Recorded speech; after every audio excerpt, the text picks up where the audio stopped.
தெரிந்து கொள்ளப்பட்டதான அன்பு உடன் சகோதர சகோதரிகளே, உங்கள் அனைவருக்கும் நம்முடைய சர்வ வல்லமை கொண்ட பரலோக பிதாவாகிய தேவனுடைய பரிசுத்தம் நிறைந்த நாமத்தினாலும், அவரது ஒரே பேரான குமாரனும் நமது அருமை இரட்சகரும் ராஜாவும் ஆகிய கிறிஸ்து இயேசுனுடைய இனிதான நாமத்தினாலும் கிருபை அன்போடு கூடிய சமாதானமும் உண்டாகி பெருக கடவுது என்கிறதான அன்பின் வாழ்த்துக்களோடு இந்த ஒரு மாலை வேளையிலே நாம் சற்று நேரம் தேவனுடைய சத்திய வார்த்தைகளை தியானிக்க முற்படலாம்.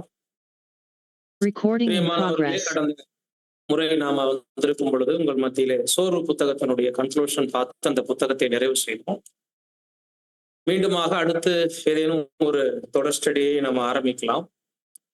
ஒருவேளை இன்னைக்கு நம்ம பார்க்க போற பாடமே கூட ஒரு தொடர் ஸ்டடியாக அமைவதற்கு வாய்ப்புகள் இருக்கு, அல்லது இல்லை என்றால் வேற ஏதேனும் ஒரு தலைப்பில நம்ம தியானிப்போம். இன்றைக்கு நம்ம பார்க்க போற பாடமானது 10 கற்பனைகளின் அடிப்படை கோட்பாடுகள் பாடத்தினுடைய தலைப்பு. இதற்கு உப தலைப்பாக குறிப்பிட்டு நம்ம பார்க்க போற மற்றொரு தலைப்பு கொடுக்கணும் அப்படின்னா, அவர் பிரமாணத்தை முக்கியப்படுத்தினார். அவர் பிரமாணத்தை முக்கியப்படுத்தினார் என்று அடிஷனலாக உப தலைப்பை ஒன்று நம்ம இதுக்கு கொடுக்கலாம். ஆதார வசனமாக ஏசாயா 42 அதிகாரம் 21 வாசிக்க கேட்போம். ஏசாயா 42:21. கர்த்தர் தமது நீதி நிமித்தம் அவன் மேல் பிரியம் வைத்திருந்தார். அவர் வேதத்தை முக்கியப்படுத்தி அதை மகிமையுள்ளதாக்குவார். ஆமா, இதுதான் நம்ம பார்க்க போற இந்த பாடத்தில் இன்றைக்கான ஆதார வசனம். பட் இந்த ஒரு பாடம் ஒரு தொடர் ஸ்டடியினுடைய ஒரு இன்ட்ரோடக்ஷன். ஒருவேளை இது அனுமதிக்கப்பட்டால் நம்ம தொடர்ந்து பார்க்கலாம். இந்த மொத்த சீரியஸ், இந்த தொடர் ஸ்டடிக்கு ஒரு தலைப்பு கொடுக்கணும்னா அதுதான் 10 கற்பனைகளின் கோட்பாடுகள், அடிப்படை கோட்பாடு. இன்றைக்கு நம்ம பார்க்க போற பாடத்திற்கு ஒரு உப தலைப்பாக, ஒரு இன்ட்ரோடக்ஷனுக்கு நம்ம ஒரு தலைப்பாக எடுத்துக்கொண்டோம்னா இந்த ஏசாயா 42:21 குறிப்பிடுகின்ற அவர் பிரமாணத்தை மகிமைப்படுத்தினார் அல்லது முக்கியப்படுத்தினார் என்று நாம புரிந்து கொள்ளலாம். பிரியமானவர்களே, இந்த 42ஆம் அதிகாரத்துல ஏசாயா தீர்க்கதரிசி இஸ்ரேல் ஜனங்களை குறித்த நிறைய அவதூறு இல்ல, அவர்களுடைய துணிகரமான காரியங்களை, அவர்களுடைய தவறுகளை பதிவு பண்ணியிருக்கிறார். எந்த அளவுக்கு அவங்க தேவனை விட்டு விலகி போயிட்டு தேவனுக்கு எதிரான ஒரு கீழ்ப்படுதல் இல்லாத தேசமாக, தேவனுடைய வார்த்தைக்கு குருடர்களாக, செவிடர்களாக இருந்துட்ட ஒரு சூழ்நிலையில இந்த 42ஆம் அதிகாரத்தை ஏசாயா தீர்க்கதரிசி நமக்கு எழுதுகிறார். அதுல இந்த 21 மாத்திரம் ஒரு விசேஷித்த மதிப்பை உடையதாக இருக்கு. இஸ்ரேல் தேவனுடைய வார்த்தையை மீறி நடந்திருந்தாலும், தெய்வீக வாக்குத்தத்தங்களை அவமதிச்சிருந்தாலும், பிரமாணங்களை கடைபிடிக்காம போயிருந்தாலும், ஒரு தேவன் தனது பிரமாணத்தை அவமதிக்க ரொம்ப நாள் விடமாட்டார். அதை கடைபிடிப்பதில் இஸ்ரேல் ஜனங்கள் தோத்து போயிருந்தாலும், ஒரு நாள் வரும்போது இந்த பிரமாண தேவன் உயர்த்துவார், அதை மகிமையுள்ளதாக்கும் என்ற ஒரு கோணத்துல 21ஆம் வசனம் மாத்திரம் தேவனுடைய வார்த்தைக்கு இருக்கக்கூடிய முக்கியத்துவத்தை நமக்கு காட்டுது. ஜனங்கள் தேவனுடைய பிரமாணத்தை விட்டு விலகிட்டாங்க. எந்த பிரமாணத்தை? சீனாய் மலையில கொடுக்கப்பட்ட அந்த 10 கற்பனைகள்ல இருந்து ஆரம்பிச்சு, அதற்கு பிறகு நிறைய பிரமாணங்களை தேவன் கொடுத்திருந்தோம். ஒன்றையும் கடைபிடிக்காம விலகி போயிருந்தாங்க. சீர்கெட்ட நிலைமையில காணப்பட்டாங்க. இந்த நிலைமையில பார்க்கும்போது பொதுவாக எப்படி தோணுது அப்படின்னா, ஜனங்களால் கடைபிடிக்க முடியாத ஒரு பிரமாணத்தை, விழுந்து போன மனிதர்களால பின்பற்ற முடியாத சில கட்டளைகளை தேவன் கொடுத்ததின் மூலம் மாம்ச பலகீனத்தால் இவங்க எல்லாரும் தோத்து போயிட்டாங்க. இப்போ தெய்வீக பிரமாணத்தை மனிதர்கள் பின்பற்றாமல் போகும்போது, அதுல தோத்து போகும்போது, அங்க தேவனுடைய வார்த்தைக்கு ஒரு கனவீனம் உருவாகுது இல்லைங்களா? ஆனால் சகோதரர் என்ன எழுதுறாருன்னா, மனிதர்கள் தேவனுடைய வார்த்தையை நிறைவேற்ற முடியாமல் போனதனால் ஒருபோதும் தேவனுடைய பிரமாணம் தோற்று போறதில்லை. நிச்சயமாக ஒரு காலம் வரும், அப்போ அதை தேவன் முக்கியப்படுத்தி மகிமைப்படுத்துவார். இப்போ எப்படி இன்னொரு விதத்துல நம்ம புரிஞ்சுக்கலாம் அப்படின்னா, நியாயப்பிரமாணத்தை தேவன் உயர்த்தி வைத்திருந்தாராமா இஸ்ரவேல் ஜனங்கள் மத்தியில். எப்படி வச்சிருந்தாராமா? உயர்த்தினா என்னங்க? எட்ட முடியாத தூரத்தில், நம்மளால அதை யோசிக்க முடியாத விதத்துல, நம்மளால அதை கடைபிடிக்க முடியாத ஒரு மிகப்பெரிய உன்னதமான விஷயமா இவ்வளோ உயரத்துல இருக்கு. ஜனங்கள் எப்படி இருக்கிறாங்க? அவங்களுடைய மைண்ட் கெப்பாசிட்டி எப்படி இருக்குன்னு பாத்தீங்கன்னா ரொம்ப லோவா இருக்கு. ஆனால் தெய்வீக பிரமாணம் எப்படி இருக்கு? உயர்ந்து நிக்குது, சிறந்து காணப்படுது.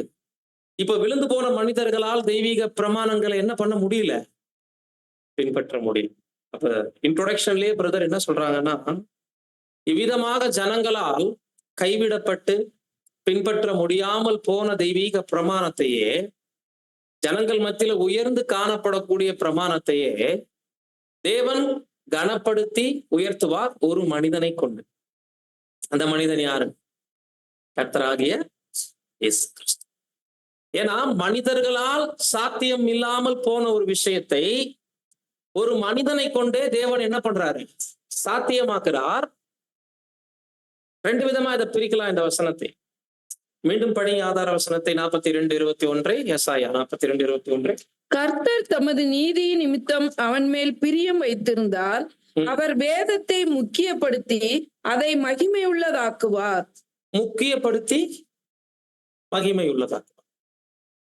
இப்ப ஜனங்கள் மத்தியில, மாம்சீக இஸ்ரவேல் ஜனங்கள் மத்தியில வேதம் முக்கியத்துவப்படுத்தப்பட்டிருந்தது, மகிமைப்படுத்தப்படும். வேதம் எப்படி இருந்துச்சு? முக்கியத்துவப்படுத்தப்பட்டிருந்தது அல்லது உயர்ந்து இருந்துச்சு, அப்படி வச்சுக்கோங்க. ஆனா மகிமைப்படுத்தினாங்களா ஜனங்க? இல்ல. புரியுதுங்களா? இப்ப தேவன் முக்கியத்துவப்படுத்தின பிரமாணத்தை, இஸ்ரவேல் ஜனங்கள் மத்தியில தேவன் உயர்த்தி வைத்திருந்த பிரமாணத்தை கிறிஸ்து வந்து மகிமைப்படுத்துவார். அதுதான் அந்த தீர்க்கதரிசனம். அங்க கிறிஸ்து பேர் குறிப்பிடப்படல. பொதுவா எப்படி குறிப்பிடப்பட்டிருக்கு? அவர் வேதத்தை முக்கியப்படுத்தி அதை மகிமைப்படுத்துவார்னு பிதாவாகிய தேவன் செய்யறதாக மாத்திரம் புரிஞ்சுக்கிற மாதிரி வசனம் இருக்கு இல்லைங்களா? பட் இதுல ரெண்டு பேருக்கு பங்கு இருக்கு. வேதத்தை முக்கியப்படுத்தினவர் பிதாவானவர், அதை மகிமை உள்ளதாக்க போகிறவர் கிறிஸ்து.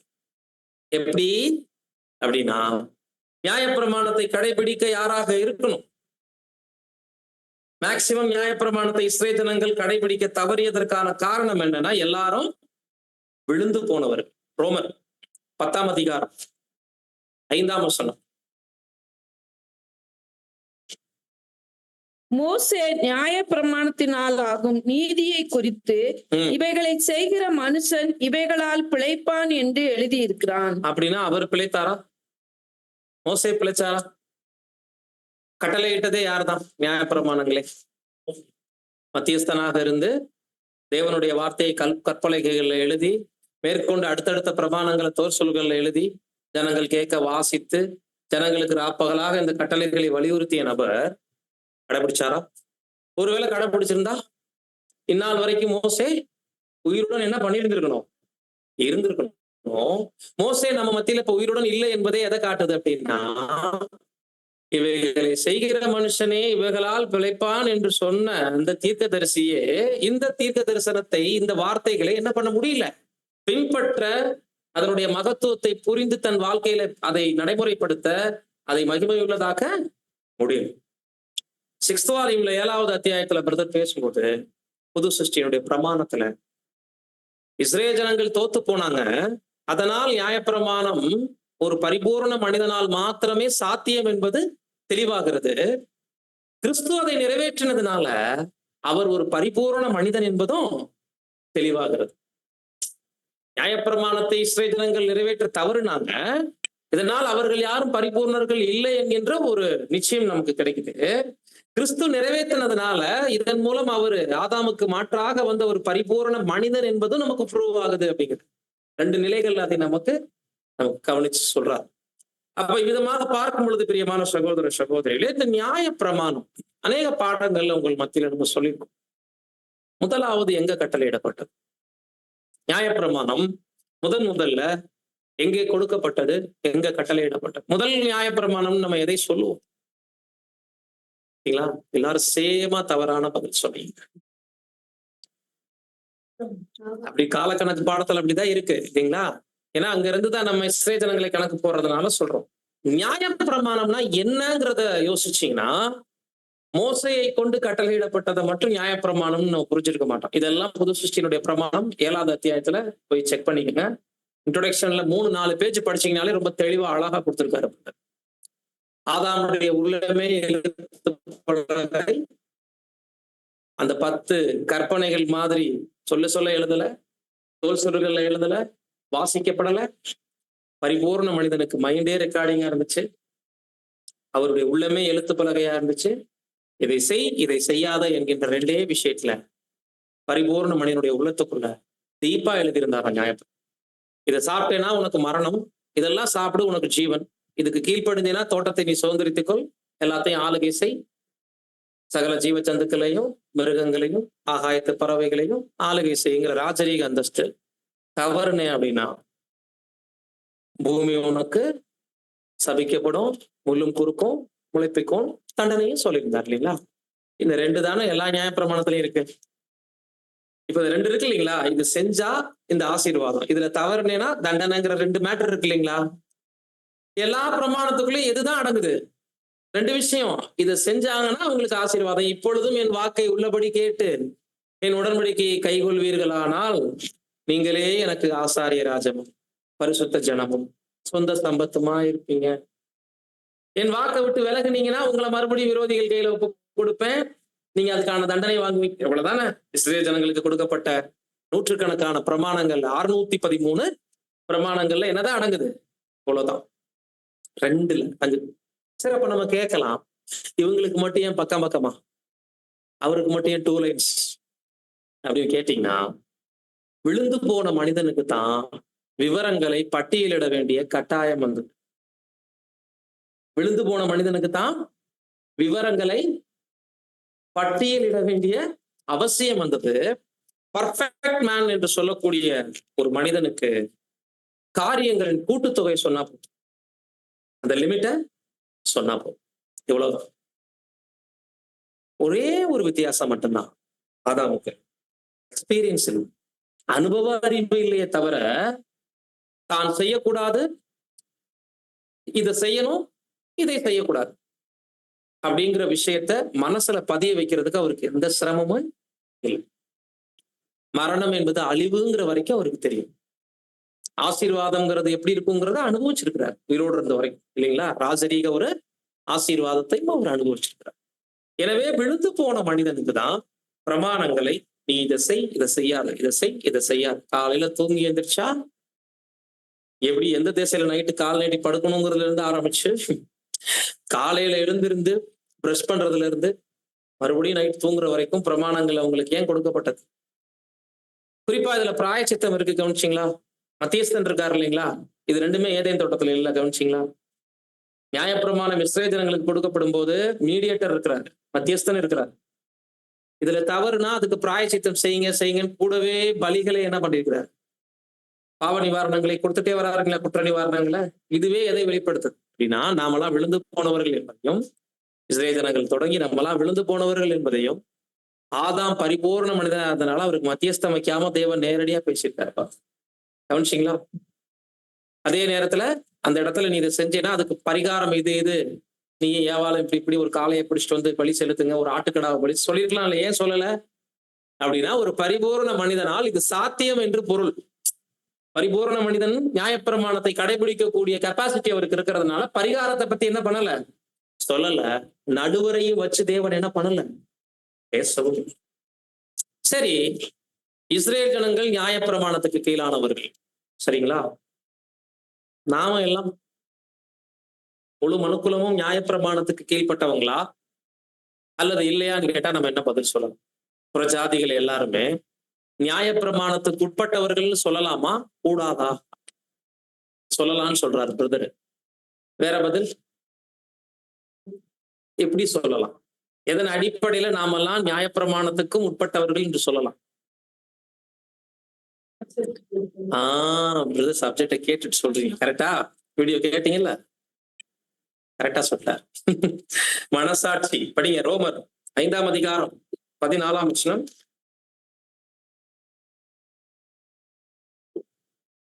நியாயப்பிரமாணத்தை சார்ந்தவர்கள் சுதந்திரவாளிகளானால் விசுவாசம் வீணாய் 5:14. சாரி, அது அந்த வசனம் இல்ல. 2:14-15 வாசிங்க பார்க்கலாம். 2ஆம் அதிகாரம் ரோமர் 14-15.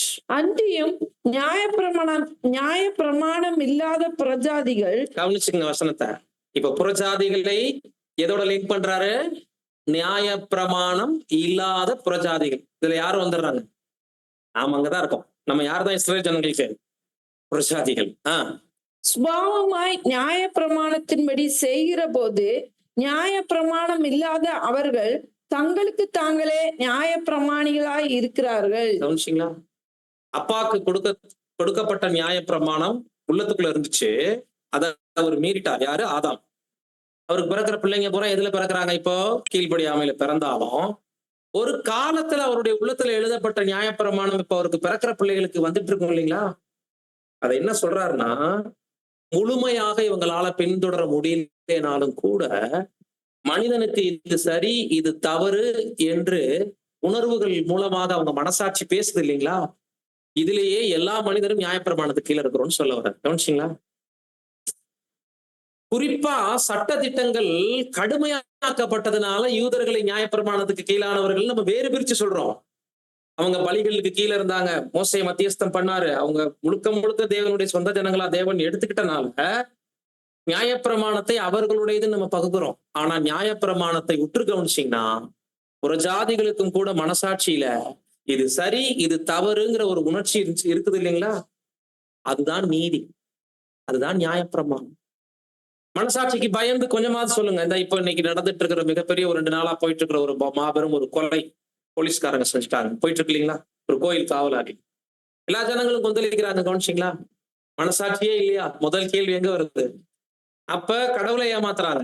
கடவுள் பயம்னு சொல்லிட்டு கடவுளுக்கு பயப்படுறது இல்ல, மனிதர்களை ஏமாத்துறாங்க. மனசாட்சிங்கிற ஒரு நீதிமன்றம் உங்களுக்கு குற்ற உணர்வை கொடுக்கலையா? ஏன் கேட்கிறாங்க அப்படின்னா, மனிதன் தனக்கு முன்பாக இது சரி இது தவறு அப்படின்னு பர்சனலா உணரக்கூடிய ஒரு இடம் இது. ரொம்ப நெருங்கியவர்களை கூட ஏமாத்திட்டு போயிடலாம், வாழ்க்கை துணையை ஏமாத்திரலாம், நண்பர்களை கூட ஏமாத்திரலாம். சொந்த மனசாட்சி நீ செஞ்சது தப்புங்கிறத நிச்சயம் ஒரு மனிதனுக்கு விரட்டி விரட்டி அது சொல்லும். அப்ப அங்க தேவனுக்கும் நமக்கும் அங்கதான் அந்த மனசாட்சியை வச்சுதான் என்னங்க தொடர்பே. மனசாட்சி சரி தவறு அப்படிங்கிறத உணர்த்துது அப்படிங்கிற. கவனிச்சிங்களா? அப்ப நியாயப்பிரமாணம் இப்ப ஒரு தீர்க்க தரிசனத்துல விதமா படிக்கிறோம். காலங்கள் நிறைவேறின போது ஸ்திரீகளிடத்தில் பிறந்தவரும், கலாத்தியர்ல படிக்கிறோம், நியாயப்பிரமாணத்திற்கு கீழானவும் 2 பாகமா பிரிச்சு கர்த்தருடைய ஈடுபலி முழு மனுக்குலத்துக்கும்ங்கிறது ஸ்திரீயின் வித்து. அதே நேரத்துல நியாயப்பிரமாணத்துக்கு கீழானவர்களை மீட்டுக் கொள்ளத்தக்கதாகும் போது இது யூதர்களுக்கு பர்சனலா நம்ம பிரிக்கிறோம் இல்லைங்களா? அது சபிக்கப்பட்ட பிரமாணமா அதுல ரொம்ப சிக்கிட்டு இருந்தனால அவங்களுக்கு நம்ம பிரிக்கிறோம். உண்மை என்னன்னு பாத்தீங்கன்னா, நாம எல்லாருமே மனசாட்சியில ஆதாமுக்கு கொடுக்கப்பட்ட 2 லைன்ஸ் பிரமாணத்தை விழுந்து போன சந்ததியினராக இன்னைக்கு வரைக்குமே ஃபாலோ பண்ணிட்டு இருக்கிறோம். எடுத்துக்காட்டு, ஒரு பொருள் வாங்கும் போது கூட இன்னைக்கு தராசு நிற்கும் போது என்ன சொல்றோம்? ஒரு வேர்க்கடலை நிற்கும் போது கூட 2 பருப்பு எடுத்து கரெக்டா இந்த பக்கம் போட்டு அது சரியான முள்ளு நின்னாதான் நம்ம என்ன பண்ணுவோம்? வாங்குவோம்.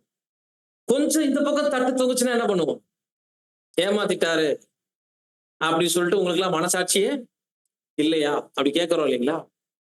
நிர்ணயமான தொகை, சரியான பொருட்களை எடை வைத்து வாங்குவது, ஏதாவது நமக்கு எதிராக நடந்தா உடனே கொஸ்டின் பண்றது, இதெல்லாம் எது? ஏதேன்ல இது சரி இது தவறுன்னு ஆதி தகப்பனுக்கு எழுதப்பட்ட, இருதயத்துக்குள் எழுதப்பட்ட பிரமாணம் விழுந்து போன சந்ததிகளுக்குள்ள ஒட்டிக்கிட்டு இருக்குதுன்னு சொல்ல வர்றாரு. இப்ப ஆக்சுவலா நம்ம எல்லாரும் யார்தான்? நியாயப்பிரமாணத்திற்கு இயலானவர்கள் தான். பட் ஒரே ஒரு வித்தியாசம், மோசேயை மத்தியஸ்தனாக கொண்ட நியாயப்பிரமாணத்துக்கு உட்பட்டவர்கள் நம்ம வேணா இல்லைன்னு சொல்லலாம். ஆதாமுக்குள் கொடுக்கப்பட்ட அந்த பிரமாணத்துக்குள்ள எல்லாருமே பங்காளிகளாக தான். சில குடும்பங்களை தேவன் தொடர்ந்து வழி நடத்திட்டு வந்தாரு பாக்குறோம். நோவா, ஏனோக், யோபு போன்ற மனிதர்கள்லாம் எப்படி தேவனுக்கு சிநேகிதர்களானவங்க அப்படின்னா, அவங்களுக்கு மனசாட்சியின் அடிப்படையில ஒரு கடவுளுக்கு பயப்படணுங்கிற ஒரு உணர்வு இருந்ததுனால அவங்களை தேவன் என்ன பண்ணிட்டாரு, அந்த நாட்கள்ல நியாயப்பிரமாணத்துக்கு முந்தைய நாட்கள்ல நண்பர்களாக்கினார். ஆபிரகாம்ல இருந்து, ஆபிரகாமுக்கு விக்கிரக ஆராதனையில உடன்பாடு இல்லாததை தெரிந்து கொண்டுதான் ஆபிரகாமை பிரிச்சு அவர்கிட்ட இருந்து ஒரு சந்ததியை அப்படியே கம்ப்ளீட்டா பிரிச்சு வந்து இஸ்ரேல் ஜனங்களுக்கு டீப்பா எழுத ஆரம்பிக்கிறார். இப்போ அதற்கு முந்தைய காலகட்டத்துல விலாவரியாக எந்த முற்பிதாக்கள்கிட்டையும் பேசாத விஷயத்தை இஸ்ரேல் ஜனங்கள்ட்ட இவ்வளவு பட்டியல் போட வேண்டிய அவசியம் என்ன அப்படின்னா, இவங்களுக்கு அதுல ஜீவனை வாக்கு பண்றார். இதை செய்தால் அதுல பிழைப்பீங்க. ஆனா மற்ற மனுக்குலத்துக்கு என்ன பண்ணிட்டாருன்னா, மனசாட்சிப்படி நியாய தீர்ப்பு வர்ற வரைக்கும் விட்டுட்டார். ராஜ்யம் வரும்போது இவங்களுக்கு நியாய தீர்ப்பு இருக்கு, அது எதை தீர்க்கும், மனசாட்சியே இவர்களுடைய கிரியின் அடிப்படையில தீர்ப்பை கொண்டு வரும்னு விட்டுட்டார். உயிர்த்தெழுதல்ல வந்தாலும் இந்த காலகட்டத்துல நம்ம செய்யறதுல எல்லா விதமான நன்மை தீமைக்கு ஏற்றபடிதான் மனுஷர்கள் அன்றும் நியாய தீர்ப்பு அடைவாங்க. அதாவது இதுக்கெல்லாம் அக்கௌண்ட் தேவன் கேட்பாருன்னு சொல்ல வரல. இப்ப நாம செய்யறது அங்கேயும் வந்து ஜனங்க என்ன பண்ணுவாங்க, அதாவது பிறவி பாவங்கள் எல்லாம் மன்னிச்சுதான் கொண்டு வருவாரு. மாறாக இதே கிரியை தான் அங்க வந்து தொடரும். நன்மையோ தீமையோ மனிதனுடைய பாரம்பரியம் தான் அங்க ஃபாலோ பண்ணப்படும். அதன் அடிப்படையில் நியாய தீர்ப்பா. புரியுதுங்களா? இப்படி பார்க்கும்போது ஏதோ ஒரு விதத்துல எல்லாருமே நியாயப்பிரமாணத்திற்கு உட்பட்டு இருக்காங்க. ஆனா சிரமத்தின் மத்தியில இஸ்ரேல் ஜனங்கள் இதை பின்பற்றினா அவங்களுக்கு ஜீவன் இருக்குன்னு தேவன் சொல்லி கொடுத்தார். ஆனாலும் தேவனுக்கு இந்த நியாயப்பிரமாணத்தை இஸ்ரேல் ஜனங்கள் கடைபிடிக்க முடியாமல் தோத்து போவாங்க அப்படின்றது தெரியுமா தெரியாது? தெரியுமா தெரியாதுங்க? அப்புறம் ஏன் தேவன் கொடுத்தார்? நியாயப்பிரமாணம் பரிபூர்ண மனிதனுக்கானதுன்றதை முதவே படிச்சிட்டோம். இவைகளை செய்கிற மனிதனே இவைகளால் பிழைப்பான். அப்படி இருக்கும்போது இந்த சந்ததிகளால் இயலாத ஒரு விஷயத்தை தேவன் கிறிஸ்து வருவதற்கு முன்பு சீனாய் மலையில ஏன் கொடுக்கணும் அப்படின்னா, ரெண்டு விஷயம் இருக்கு. ஒண்ணு, நியாயப்பிரமாணம் நன்மை தீமை இன்னது என்பதை கிறிஸ்து வர்ற வரைக்கும் அவங்களுக்கு கற்றுத்தந்து, அலைப்பிரசங்கம் வெளியாகிற வரைக்கும் இந்த நியாயப்பிரமாணம் தான் நன்மை என்ன தீமை என்னது என்பதை அவங்களுக்கு கற்றுத்தந்து. ரெண்டு, கிறிஸ்து கிட்ட அவங்களை வழிநடத்திய உபாத்தியாயராக. உபாத்தியாயர்னு சொல்லுவாங்க. என்னன்னா, ஸ்கூலுக்கு கொண்டு போய் பிள்ளைங்களை விட்டுட்டு கூட்டிட்டு வர்றவங்களுக்கு பேரு உபாத்தியாயர். பண்டைய நாட்கள் குழந்தைங்களை ஒருத்தர் மேற்பார்வையில விடுவாங்க. இன்னைக்கு ஆட்டோல விட்டு கூட்டிட்டு வராங்கல்ல, ஆட்டோக்காரரே விட்டுட்டு ஆட்டோக்காரே கூட்டிட்டு வந்துடுவார். பெற்றவங்களுக்கு அந்த வேலையெல்லாம் இல்லையில. அந்த மாதிரி அப்ப இருந்தவங்களுக்கு பேர் என்னங்க? உபாத்தியாயர். பிள்ளைங்களுக்கு பள்ளிக்கூடத்து வரை கூட்டிட்டு போயிட்டு கொண்டு. இப்ப நியாயப்பிரமாணத்தை பவுல் என்ன சொல்றாருன்னா, கிறிஸ்துவிடம் வழிநடத்தக்கூடிய உபாத்தியாயராக இருக்கிறது. அவர் ஆசிரியர். அந்த வகுப்பு ஆசிரியத்தை கொண்டு போய் விடுறதுக்கு ஒரு வேலையை செஞ்சுச்சா என்னது? நியாயப்பிரமாணம். கவனிச்சிங்களா? ஒண்ணு, நன்மை இன்னது என்பதையும் தீமை இன்னது என்பதையும் மனிதர்களுக்கு கற்றுக் கொடுத்தது கிறிஸ்து வரும் வரைக்கும். ரெண்டு, கிறிஸ்துவிடம் வழிநடத்தக்கூடிய ஒரு உபாத்தியாயராக காணும். இதுதான் தேவன் கொடுத்ததனுடைய நோக்கம். சரி, இஸ்ரேல் ஜனங்கள் நியாயப்பிரமாணத்தை உயர்த்தி பிடிக்க முடியாமல், தேவனால் உயரத்தில் நிறுத்தப்பட்டிருந்த அந்த நியாயப்பிரமாணத்தை, கனப்படுத்தப்பட்டிருந்த அந்த நியாயப்பிரமாணத்தை நிறைவேற்ற முடியாமல் போனதற்கும் கிறிஸ்து வந்து அதை மகிமை உள்ளதாக்குனதுக்கும் இடையில் இருக்கக்கூடிய வித்தியாசம் என்ன? விழுந்து போன மனிதர்களால் தோல்வி என்று ஒப்புக்கொண்ட ஒரு விஷயம் நியாயப்பிரமாணம். அவங்களால நிறைவேற்ற முடியாது அப்படின்னு மோசே வரைக்கும் சொல்லிட்டு போயிட்டார். அதை செய்கிற மனுஷன் தான் அதனால பிழைக்க முடியுங்கும் போதே முடிஞ்சு. அவராலையும் அதை என்ன பண்ண முடியல, செய்ய முடியும். தோத்து போனதுக்கு அவர்கள் பக்கம் காணப்பட்ட விஷயம் என்ன? ஜெயிச்சதுக்கு கர்த்தர் பக்கம் காணப்பட்ட விஷயம் என்ன? ஒண்ணு கண்டுபிடிச்சிட்டா ஒரு பரிபூர்ண மனிதன். இவர்கள் எல்லாம் பலவீனர்கள். இதை விட்டுறலாம். இன்னொரு முக்கியமான விஷயம் அப்படின்னா, பரிபூர்ணமான மனிதர்களோ பலவீனர்களோ, ஒருவேளை மாம்ச பலகீனமானவர்களும் கூட இந்த நியாயப்பிரமாணத்தில் சொல்லப்பட்ட கட்டளைகளை சொல்லப்பட்ட பிரகாரம் பின்பற்றி இருந்தா தேவன் ஜீவன் கொடுத்திருப்பார்ல. அப்ப இதை இவங்க நிறைவேற்ற மாட்டாங்கன்னு தேவனுக்கு தெரியும். கடைபிடிக்க முடியாதது அல்ல. சிரமப்பட்டு என்ன பண்ணலாம், கடைபிடிக்க முடியும். பட் சாத்தியம் இல்லை. அவங்க மத்தியில இது என்ன இல்லை, ஏதாவது ஒண்ணுல தோத்தாலும் என்னதான் மரணம். அதனால எல்லா கட்டளைகளையும் பின்பற்றி ஒண்ணுல தோத்தாலும் தோல்வி தோல்விதான். இல்லைங்களா? அப்ப கர்த்தராகிய இயேசு கிறிஸ்து அதை புரிந்து கொண்டதற்கு, ஒரு பரிபூர்ண மனிதனாக இருந்து அதை ஜெயிச்சதுக்கு உள்ள இருக்கக்கூடிய உண்மை என்னன்னு பார்த்தீங்கன்னா, நியாயப்பிரமாணத்தை ஆவியின்படி புரிந்து கொண்டார். தேவனுடைய சிந்தையின்படி புரிந்து கொண்டதுதான் சீக்ரெட். இப்ப இஸ்ரேல் ஜனங்கள் நியாயப்பிரமாணத்தை எப்படி பார்த்திருந்தாங்கன்னா, இந்த ஏசாயா தீர்க்கதரிசி ஆதார வசனத்துல 42 குறிப்பிடும் போதெல்லாம் பழைய நினைவு சின்னமாக பார்த்துட்டு இருந்தாங்களாம். எதை? மோசே, ஆரோன்லாம் இவங்களுக்கு எல்லாம் என்னன்னா ஒரு மூதாதையர்கள், அவங்க வழியா தேவன் இதை கொடுத்தார் அப்படின்றதெல்லாம் ஒரு பழமொழி மாதிரி, பழைய விஷயங்கள்ல புராதன காலத்துல நடந்த ஒரு விஷயம் மாதிரி போயிட்டு இருக்கு. அது வந்து ஒரு அடையாளம், எங்களுக்கு தேவன் கொடுத்திருக்கிறார், அது எங்களுக்கு ஒரு காட்சி பொருள், ஒரு நினைவு சின்னம், அப்படி பார்த்துட்டு இருந்தாங்களாம்.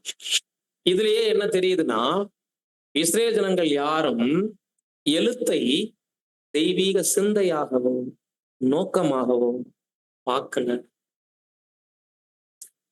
ஆண்டவராகிய இயேசு கிறிஸ்து தோல் சுருள்லையோ கற்பலகைகள்லையோ கொடுக்கப்பட்ட பிரமாணத்தை எழுத்தாக பார்க்காமல் எப்படி பார்த்திருக்கிறார்னா, இது தேவனுடைய சிந்தை, தேவனுடைய மைண்ட், தேவனுடைய உள்நோக்கம், அப்படி பார்க்கிறார்.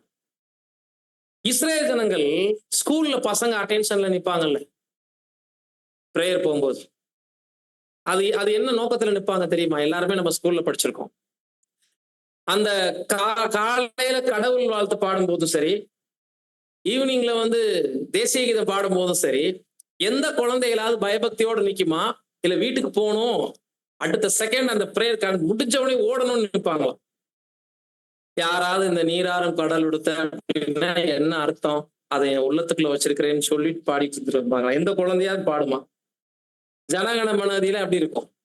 அதே மாதிரிதான் டெய்லி சொல்றதையே சொல்றாங்க, இதை சொல்லியே ஆகணுமா, இதுக்கு நிக்கணுமா அப்படின்ற மாதிரி வெள்ள அடிச்ச கையோட கேட்கல இருக்கும். அந்த மாதிரிதான் பிள்ளை இப்படித்தான் இருந்திருக்கு நியாயப்பிரமாணம் அப்படின்னா, அவங்களுக்கு அது என்னது, ஒரு பழமொழி மாதிரி போச்சு, அது ஒரு நினைவு சின்னமாக மாறிடுச்சு. இப்ப ஜீவனுள்ள தேவனை மதிக்காததுனால அவருடைய உள்நோக்கத்தையும் அவங்க என்ன பண்ண முடியல புரிஞ்சுக்கும். ஏன்னா தேவனை மதிக்கலன்னே சொல்லலாம். ஏன்னா அவங்க அநேக நேரங்கள்ல வழி விலகி போய் விக்கிரக ஆராதனை, வேசித்தனம், கலகம், முரட்டாட்டன்றது தொடர்ந்து ஒன்னாக இருந்துச்சு. இவ்விதமாக பார்க்கும்போது கர்த்தர் இயேசு எழுத்தை ஒதுக்கி வச்சுட்டு தேவனுடைய சிந்தையாக பார்த்தாரு நியாயப்பிரமாணம். என் அப்பாவுடைய மனக்குமுறல், என் அப்பாவுடைய நோக்கம் அது, இதை நான் பின்பற்றும் போது என் அப்பா பிரியப்படுவார். அப்ப அதனுடைய உள்நோக்கத்தை நான் எப்படி புரிஞ்சு செயல்படும். எக்ஸாம்பிள் பாத்தீங்கன்னா, ஒவ்வொன்றுக்கும் பலி செலுத்தணும்னு சொல்லப்பட்டிருக்கு. இத்தனை காளையை பலி செலுத்துவாயாக, இத்தனை எருதுகளை பலி செலுத்துவாயாக, இத்தனை ஆட்டுக்கடாவை பலி செலுத்து, இந்த புறாவை பலி செலுத்து, உன் வசதிக்கு தகுந்த மாதிரி எல்லாம் ரத்தத்தை சிந்த வையின்னு சொல்லியிருக்கிறாங்க நியாயப்பிரமாணத்துல. இஸ்ரேல் ஜனங்க இதை எப்படி கணக்கு போடுவாங்க தெரியுங்களா? நாளைக்கு என்ன பாவம் பண்ண போறோம், எத்தனை ஆடு மாடு நம்மகிட்ட இருக்கு, இந்த பாவம் செஞ்சா காளை இருக்கா, இந்த பாவம் செஞ்சா வெள்ளாட்டு கடா இருக்கா, அட்லீஸ்ட் சின்ன பாவம் செஞ்சோம்னா புறாவாது இருக்கான்னு சொல்லிட்டு ஆடு மாடுகளை புறாக்களை என்ன பண்ணாங்க, கணக்கு போட்டுட்டு இருந்தாங்க. அட்வான்ஸ் புக்கிங்ல பாவம் பண்ணிட்டு இருந்திருக்காங்க. புரியுதுங்களா? பாவம் செய்யறதுக்கு பிராயச்சித்தம் கொடுத்தா அதுல ஒரு உயிரினங்கள் சாகுதேங்கிறத உணர்றதுக்காக தான் தேவன் கொடுத்தாரு. நீ செய்யற பாவத்துக்கு இந்த ஆடு மாடெல்லாம் ரத்தம் சிந்துதேப்பா, இது உள்நோக்கம். இவங்களுக்கு பலி செலுத்திடுவோம். இப்ப என்ன சவுல் சொன்னார்ல, இப்ப என்ன அந்த பாவத்தை நான் நிவர்த்தி செய்யறதுக்கு வாங்க நீங்கள் நானும் சேர்ந்து ஒரு பலி செலுத்தலாம் அப்படின்னு. முதல்ல தனியா ஒரு பலி செலுத்திட்டாரு. சாமுவேல் வந்து திட்டின பின்னாடி வாங்க 2 பேரும் சேர்ந்து ஒரு, அப்ப அவங்களுக்கு என்ன போச்சு, ரத்த பலியெல்லாம் சடங்கு. அப்ப தேவன் என்ன எதிர்பார்க்கிறாருன்னு நினைச்சுக்கிட்டாங்க, ரத்தத்துல பிரியப்படுறார். ஆடு மாடு இறைச்சி எல்லாம் தேவன் என்ன பண்றாரு, சாப்பிடுற மாதிரி நினைச்சுக்கிட்டாங்க. தேவன் தெளிவா சொல்றாரு, ஆடு மாடு அதனுடைய ரத்தம் இதுல எல்லாம் நான் பசியாடுறது இல்லை. அப்படின்னாலே என்ன அர்த்தம், இவைகள் எல்லாம் வருங்காரியங்களுக்கு நிழல். 2வது, நீங்க செய்யற பாவத்துக்கு வாயில்லாத மிருக ஜீவன்களை வதைக்கிறது ஒருத்தருடைய உள்ளத்திலேயாவது தப்புன்னு தெரியட்டும்னு கொடுத்தாரு.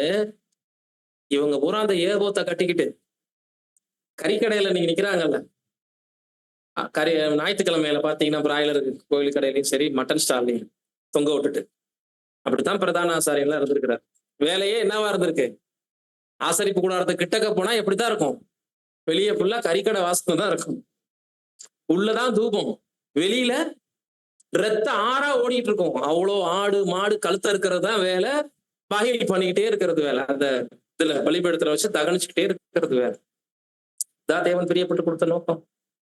இரக்கம் எங்க? பலியை பார்க்கிலும் இரக்கத்தையே விரும்புகிறேன்னு சொன்னார் இல்லைங்களா?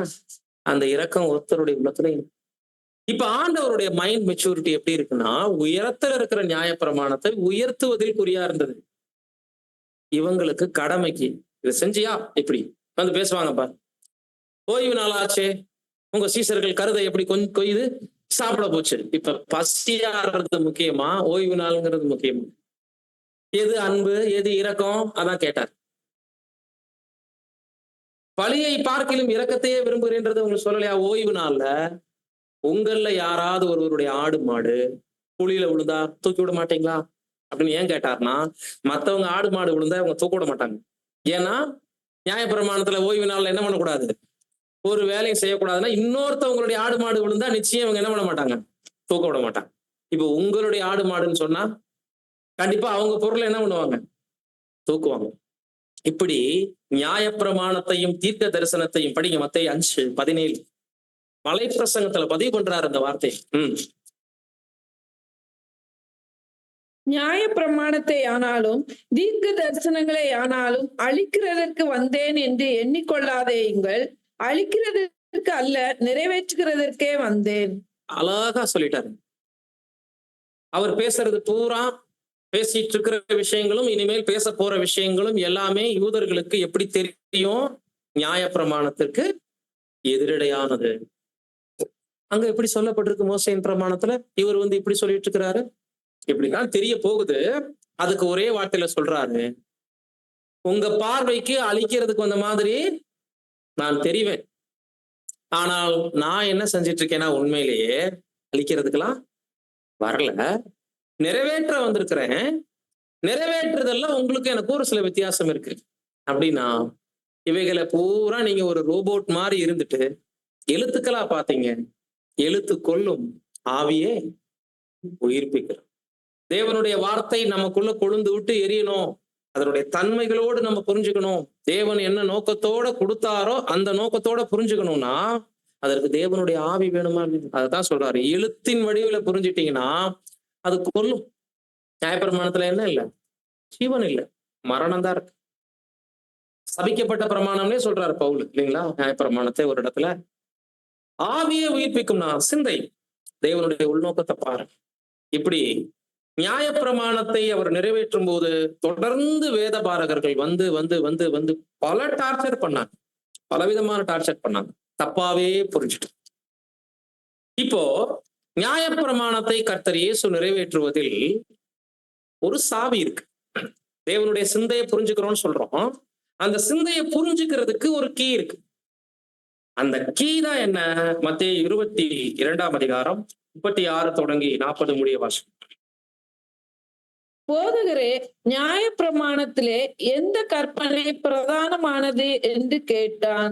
இயேசு அவனை நோக்கி, உன் தேவனாகிய கர்த்தரிடத்தில் உன் முழு இருதயத்தோடும் உன் முழு ஆத்மாவோடும் உன் முழு மனதோடும் அன்பு கூர்வாயாக. இது முதலாம் பிரதான கற்பனை. இதற்கு ஒப்பாயிருக்கிற இரண்டாம் கற்பனை என்னவென்றால், உன்னிடத்தில் நீ அன்பு கூறுவது போல பிறரிடத்திலும் அன்பு கூர்வாயாக என்பது. இவ்விரண்டு கற்பனைகளிலும் நியாயப்பிரமாணம் முழுமையும் தீர்க்க தரிசனங்களும் அடங்கி இருக்கிறது என்றார். ஆவியில எப்படி புரிஞ்சுக்கிட்டாரு? அதுக்கான சாவி என்ன? 2 விதமான அன்பு. நியாயப்பிரமாணத்தை எழுத்தில் புரிந்து கொள்வதற்கும் நியாயப்பிரமாணத்தை ஆவியில் உள்நோக்கத்துடன் புரிந்து கொள்வதற்கும் இருக்கக்கூடிய அந்த வித்தியாசத்திற்கு நடுவில் இருக்கக்கூடிய ஒரே ஒரு சாவி. அந்த சாவி கிறிஸ்துவிடம் இருந்தது. அன்புங்கிற ஒரு விஷயத்தை இஸ்ரேல் ஜனங்கள் தூர வச்சுட்டாங்க. கண்ணுக்கு கண், பல்லுக்கு பல், சூட்டுக்கு சூடு, காயத்துக்கு காயம் என்று பூர்வத்தாருக்கு உரைக்கப்பட்டதே தூக்கி பிடிச்சாங்க. இதுல அன்பு எங்க இருக்கு? ஒருத்தருடைய கண்ணை பறிக்கணும். என் கண்ணு போச்சுன்னா இன்னொருத்தருடைய கண்ணை நான் என்ன பண்ணணும்? குத்தணும். என் பல்ல ஒருத்தர் உடைச்சிட்டாருன்னா பதிலுக்கு இன்னொருத்தருடைய பல்ல நான் என்ன பண்ணணும்? உடைக்கணும். சூட்டுக்குன்னா சூடு, காயத்துக்கு காயம், தழும்புக்கு தழும்பு கச்சிதமா கொடுக்கணும். அப்படியே கொடுக்கணும், இருக்கிற மாதிரியே கொடுக்கணும். இப்ப நீதியை அப்படி தூக்கி பிடிச்சிருக்கிறாங்க இஸ்ரவேல் ஜனங்க. பட் அன்பை விட்டுருந்தாங்க. கர்த்தர் சொன்னாரு, இல்ல இல்ல, இந்த நீதியின் கோட்பாடுக்குள்ள ஒரு அன்பு இருக்கு. அந்த அன்பு சிருஷ்டித்த தேவன் பேர்ல முழு இருதயத்தை வச்சிருந்தீங்கன்னா, அன்பு கூர்ந்தீங்கன்னா, அவர் பார்க்கிறார் என்ற நோக்கத்திலேயே நீங்க யாருக்கும் எந்த கெடுதலும் செய்ய மாட்டீங்க, எந்த தப்பும் பாவமும் என்ன பண்ண மாட்டீங்க, செய்ய மாட்டீங்க. 2, காணக்கூடாத தேவன் பேர்ல உங்களுக்கு அன்பு இருந்துச்சு அப்படின்னா, காண்கின்ற மனிதர்கள் மேலேயும் அன்பு வைக்கணும். இந்த அன்பு சமமா பிரிக்கிறார். தேவன் பேர்ல வைக்கிற அன்புல பாதியும், மனுஷர்கள் மேல வைக்கக்கூடிய அன்புல பாதியும் சேர்த்துதான் முழுமைன்ட்டார். இப்ப ஏன் அப்படின்னா, பார்க்காத தேவன் நம்மளை சிருஷ்டித்தவர், அவர் மேல அன்பு ஈஸியா வச்சிடலாம். ஏன்னா அவருக்கு நம்ம எதுவும் செய்ய முடியாது, செய்ய போறதும் இல்லை. நம்ம கிட்ட என்ன தேவன் எதிர்பார்க்கிறார்? கீழ்ப்படுதலை தவிர. ஆனால் தேவன் பேர்ல வச்சிருக்கிற அன்பு சமமான விதத்துல எப்படி தேவனால் அங்கீகரிக்கப்படுதுன்னா, கண்ணில் காண்கின்ற சக சிருஷ்டிகளிடம், உடன் அங்கங்களோ உறவுகளோ அல்லது பூமியில இருக்கக்கூடிய ஆதாமுடைய வாரிசுகள் யாராக வேணாலும் இருக்கட்டும், இவங்க எல்லாம் தேவனுடைய படைப்புகள். சக மனிதர்கள் மீது வைக்கக்கூடிய அன்பு, தேவன் பேர்ல வைக்கக்கூடிய அன்பு பாதி, இது பாதி. இது 2ஐயும் சேர்த்தா நியாய பிரமாணத்தின் நிறைவேறுகள். தேவனிடத்துல முழு இருதயத்தோடு அன்பு, சக மனிதர்கள் அது யாரா வேணாலும், இங்க சகோதர சகோதரிகளை கூட நம்ம கொண்டு வர வேண்டாம். டோட்டல் மாம்சத்தில் நம்ம பார்வைக்கு இருக்கக்கூடிய உறவுகள், நண்பர்கள், உலக நண்பர்கள் எல்லாரையும் சேர்த்துக்க, சகலரையும் வச்சுக்கோங்க. அவங்க எல்லார் பேர்லயும் நம்ம வைக்கக்கூடிய அன்பு அது இல்லாம இருந்துச்சுன்னா, தேவன் பேர்ல நம்ம வைக்கிற அன்பு விருதான்னு சொல்ல வர 2 பகுதியா பிரிச்சிருக்கிறார். இப்போ மற்ற பிரமாணங்களும் கற்பனைகளும் 10க்கு பின்னாடி வந்தது. முதலாவது தேவன் பேசி சொல்லியது இந்த 10 கற்பனை. இப்ப இந்த 10 உத்து கவனிச்சு பார்த்தோம்னாலே மீத இருக்கக்கூடிய எல்லா பிரமாணங்களும் இதே மாதிரிதான் இருக்கும். இந்த 10க்கு என்ன ரகசியம் அப்படின்னா, இந்த 2 பிரமாணங்கள் தான் உள்ளடக்கம் தான் ரகசியம். 10 பிரமாணங்களையும் சக மனிதர்கள் மீது காட்டக்கூடிய அன்பு, தேவன் பேர்ல காட்டக்கூடிய அன்பு எனக்கூடிய சாவியை வச்சு திறந்தாதான் 10 பிரமாணங்களையுமே முதலாவது நம்ம என்ன பண்ண முடியும், கடைபிடிக்க முடியும். மீதியும் இப்ப என்னதான், மீதிக்கும் இதே சாவிதான், பட் அது விலாவாரியா போயிட்டு இருக்கும். சிம்பிளா சொல்லணும்னா, இந்த 10 கற்பனைகளுடைய அடிப்படை கோட்பாட உள்ளத்துல வச்சிட்டோம்னாலே மீதி பிரமாணங்கள் எல்லாம் அதுக்கு உட்பட்டுரும். அந்த 10ஐயும் கர்த்தர் இப்ப நமக்கு என்னவாக்கிட்டாரு, 2ல அடங்கிருச்சுன்னுட்டார். 2 ஆக்கிட்டாருன்னா அந்த 2 சாதாரணமா அப்படின்னா, அந்த 2வது பிரமாணம் தான் எல்லார் மேலேயும் வைக்கக்கூடிய அன்பு சோதிக்கப்படுற இடமா இருக்கு இல்லைங்களா? அப்ப விஸ்தாரமாகுது இல்லைங்களா? 2ன்னு சொல்றோம் சுருக்கமா. அந்த 2 எங்கெங்கெல்லாம் நம்ம கடைபிடிக்க வேண்டியது இருக்குன்னு லிஸ்ட் போட்டோம்னா இஸ்ரவேல் ஜனங்களை விட பட்டியல் என்ன ஆயிரும், நமக்கும் அதிகமாயிரும். அதனாலதான் சுருக்கி பதஷ்டம் இல்லாம 2ன்னு சொல்லி கர்த்தர் நமக்கு கொடுத்துருக்காரு. இப்ப பாருங்க, 10 கற்பனைகளை 2ஆ பிரிக்கலாம். இப்ப இவ்வளவு நேரம் நம்ம பார்த்த மாதிரி 2ஆ இல்ல. அந்த 10 தேவனுக்கு எத்தனை, மனிதர்களுக்கு எத்தனைன்னு பிரிச்சீங்கன்னா, முதல் 4 தேவனுக்கு, மீதி 6 மனுஷர்கள் இல்லைங்களா? முதல் கட்டளை என்ன? யாத்திராகமம் 20ஆம் அதிகாரம் வாசிங்க, 3ஆம் வசனம் முதல்ல படிங்க. என்னை அன்றி உனக்கு வேறே தேவர்கள் உண்டாயிருக்க வேண்டாம். போதும் போதும், இது மட்டும்தான் முதல் பிரமாணம். மேலே வானத்திலும் 2வது கட்டளை, அதை விட்டுருங்க. ஃபர்ஸ்ட் கட்டளை என்ன? என்னை அன்றி உனக்கு வேறே தேவர்கள் உண்டாயிருக்க வேண்டாம். இது இஸ்ரவேல் ஜனங்களால் அவமதிக்கப்பட்டு மீறப்பட்ட முதல் பிரமாணம். எல்லாரும் மீறி இருக்கிறாங்க. ராஜாக்கள், நியாயாதிபதிகளும் மீறி இருக்கிறாங்க, பொது ஜனங்களும் மீறி இருக்கிறாங்க. ஒவ்வொரு தலைப்பின் கீழே போகும்போது டீட்டெயிலா நம்ம பார்க்கலாம். இப்ப கர்த்தர் இயேசு இதை ஆவியில உள்நோக்கம் வச்சு எப்படி நிறைவேற்றி முடிச்சார் அப்படின்னு பார்க்கும்போது, பிரியமானவர்களே, இப்ப என்னை அன்றி உனக்கு வேற தேவர்கள் உண்டாயிருக்க வேண்டாம் என்பது அடுத்த கட்டளையோட மிங்கிலாக்கும். அப்படின்னா ஜனங்கள் என்ன பண்ணிருவாங்கன்னா, விக்கிரக ஆராதனை பண்ணுவாங்கங்கிற நோக்கத்துல என்னை தவிர வேற யாரையும் தேவர்களா வைக்காதீங்கன்னு சொல்லியிருக்காரு. இந்த வார்த்தையும் ரெண்டாவது கட்டளையும் எப்படி வேறுபடுதுங்கிறது, ஆவிக்குரிய விஷயத்துல எப்படி வேறுபடுதுங்கிறத எக்ஸ்பிளைன் நம்ம பார்க்கும்போது உங்களுக்கு புரிய வரும். இப்ப நம்ம விஷயத்துக்கு வரும். கர்த்தர் இயேசு இதை எப்படி பரிபூர்ண மனிதனா கிரகிச்சு நிறைவேற்றினார்னா, அதிகாலையில் இருட்டோட எழுந்து அவர் தேவனோடு உறவாடினார்னு வாழ்க்கை அவருக்கு ஆரம்பிக்குது இல்லைங்களா? இரவுல விடிய விடிய ஜெபம் பண்ணிட்டு இருந்தாருன்னு பாக்குறோம் இல்லைங்களா? இந்த ரெண்டு, மற்ற எல்லாத்தையும் விட்டுருங்க. இந்த ரெண்டு அவர் வாழ்க்கையில பிதாவாகிய தேவனுக்கு இருக்கக்கூடிய முக்கியத்துவத்தை, முன்னுரிமையை காட்டுது இல்லைங்களா? வேற எதையுமே நம்ம சொல்ல விருப்பம் இல்லை. அவருடைய அன்பு, அவர் செஞ்சிட்ட ஊழியம், நன்மை, அவர் செய்திட்ட அற்புத அடையாளங்கள் எக்ஸெட்ரா, இதெல்லாம் ஒரு பக்கம் தூக்கி வச்சிடுங்க. தேவனுக்கு முன்னுரிமை கொடுக்கும் விஷயத்துல அவருடைய வார்த்தைகள் எப்படி இருந்திருக்கு, ஜெபஜீவியம் எப்படி இருந்திருக்குன்னு எடுத்து பார்த்தீங்கன்னாலே, நான் சுயமாய் பேச மாட்டேன், என்னை அனுப்பினவர் என்னோடனே கூட இருக்கிறார், அவர் எனக்கு என்ன சொன்னாரோ அதை மட்டும்தான் நான் செய்வேன், என் பிதா என் பிதா என் பிதான்னு சொல்லி வாழ்க்கையில சின்ன விஷயத்த கூட சுயமாய் அவர் செய்யல. இதுதான் ஆவியின்படி நியாயப்பிரமாணத்தை புரிஞ்சுக்கிட்ட கிறிஸ்தவர்களாகிய நாம, இஸ்ரேல் ஜனங்கள் தோத்து போனாங்க எழுத்தின்படி புரிஞ்சு. அப்படின்னா அவங்களுக்கு தேவனை வணங்கணும், அவரை விட்டு வழி விளையிடக்கூடாதுங்கிற புரிதல் மட்டும்தான் இருந்துச்சு. கர்த்தர் இயேசு எப்படி நமக்கு வந்து கத்துக் கொடுத்திருக்கிறாருன்னா, தேவனை வாழ்க்கையில எல்லா விஷயத்திலையும் முன்னாடி வைங்க. ஒரு கையிட்டு செய்யக்கூடிய சின்ன பிரயாசம் கூட இது தேவனுக்கு பிரியமா இல்லையான்னு ஜெபத்துல வச்சு செய்யுங்க. எப்படின்னாலும் நமக்கு இப்ப கத்துக் கொடுத்துருக்குற. இப்ப அநேக நேரங்கள்ல நம்ம செய்யக்கூடிய முயற்சிகள், பிரயாசங்கள் ஜெபத்துக்கே போகாது. ஏன் தெரியுங்களா? அந்த அளவுக்கு அதை முக்கியத்துவமா நம்ம பார்த்திருக்க மாட்டோம். நிறைய சிக்கல்ல மாட்டி எக்கச்சக்கமா தவிச்சு, அதுக்கப்புறம் பிரதர்ஸுங்கள்ட்ட போய் என்ன பண்ணிட்டு இருப்பாங்க, ஆலோசனைன்ற பேர்ல கேட்டுட்டு இருப்பாங்க. முன்கூட்டியே ஒரு சில விஷயத்தை செய்யறதுக்கு முன்னாடி ஜெபத்துல ஏன் வைக்கிறோம் அப்படின்னா, வாழ்க்கையில தேவனை நான் முன்னாடி வச்சிருக்கிறேன், அதனால நான் தோத்து போக மாட்டேன்னு சொல்றோமா. பரலோகத்துல தேவனுக்கு நிறைய வேலை இருக்கு, சின்ன சின்ன ஜெபத்தெல்லாம் எப்படி போய் நான் எடுத்து வைக்கிறதுன்னு நாமளா தேவன் பிஸியா இருக்கிறத என்ன பண்ணிக்கிறோமா நினைச்சிட்டு, அற்ப காரியத்துக்கெல்லாம் நான் ஏன் ஜெபத்துக்கு போகணும் அப்படின்னு நினைச்சிடறோம் இல்லைங்களா? உண்மை என்னன்னா, வாழ்க்கையில சின்ன சின்ன விஷயம் கூட தேவனால உற்று கவனிக்கப்படும். என் பிள்ளைகள் என்னை அவங்களுடைய அன்றாட வாழ்வின் சகல விஷயத்திலையும் எப்படி முன்னாடி வைக்கிறாங்கிறத டாப் டு பாட்டம் தேவன் நம்மளை நெருங்கி வாட்ச் பண்றார். இதை செய்யறதுதான் நியாயப்பிரமாணத்தை ஆவியில புரிந்து கொள்ள இல்லைங்களா? தெளிவா சொன்னார். உன் தேவனாகிய கர்த்தரை பணிந்து கொண்டு அவர் ஒருவருக்கே ஆராதனை செய்வாயாக என்று எழுதியிருக்கிறது. அப்படின்னா இப்ப அடுத்த கட்டளை விக்கிரக ஆராதனை பத்தி பாக்குறோம். வாசிங் 4:5.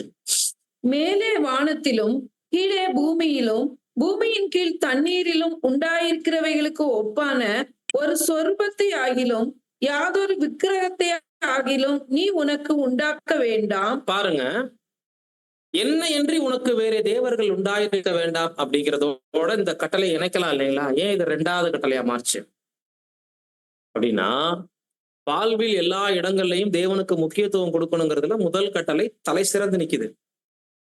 ரெண்டாவது சிலை வணக்கத்தை கொண்டு வரார்.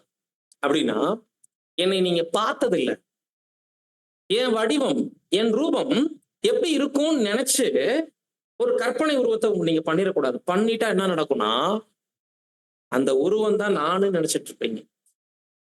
நம்மளை படைச்சவர் யார் நினைச்சுக்குவீங்க?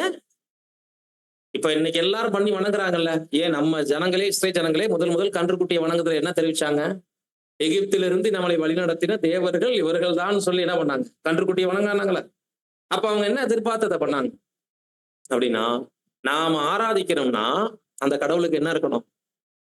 ஒரு உருவம் இருக்கும். இப்ப விக்கிரகம் ஒரு பொருட்டு இல்லைல்ல, அது எந்த உருவத்துல இருந்தா என்ன நம்ம யோசிக்கலாம். ஆனா தேவன் ஏன் அதை அறிவுறுக்கிறார் அப்படின்னா, காணக்கூடாத பிரம்மாண்டமான தேவனுடைய, சர்வ வல்லமை கொண்ட தேவனுடைய மகத்துவம் நமக்கு புலப்படாத ஒண்ணு.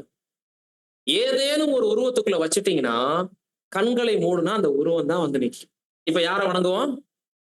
ஆடோ மாடோ பாம்போ பள்ளியோ அதுதானே முன்னாடி வந்து நிற்கும். இப்ப அதை தானே வணங்குவாங்க எல்லாருமே. அப்படித்தானே போகுது. அதனால வாழ்க்கையில எல்லா விஷயத்திலையும் தேவனை முன்னிலைப்படுத்தணும். முதல் கட்டளை ஆவிக்குரிய வகையில பார்த்துட்டு, ரெண்டாவது விக்கிரக ஆராதனை என்பது ஒரு உருவத்துக்கு கொடுக்கக்கூடிய கன மரியாதை மாதிரி கொடுத்துறாதீங்கிறது நம்ம விஷயத்துல கர்த்தர் எப்படி நிறைவேற்றிருப்பார் புரிஞ்சு அப்படின்னா, விக்கிரக ஆராதனை என்பது பொருளாசையையும் ஐஸ்வர்யத்தின் மயக்கத்தையும் குறிக்கும். அருமையான சம்பவம். அதுவே உங்களுக்கு போத எடுத்துக்காட்டு.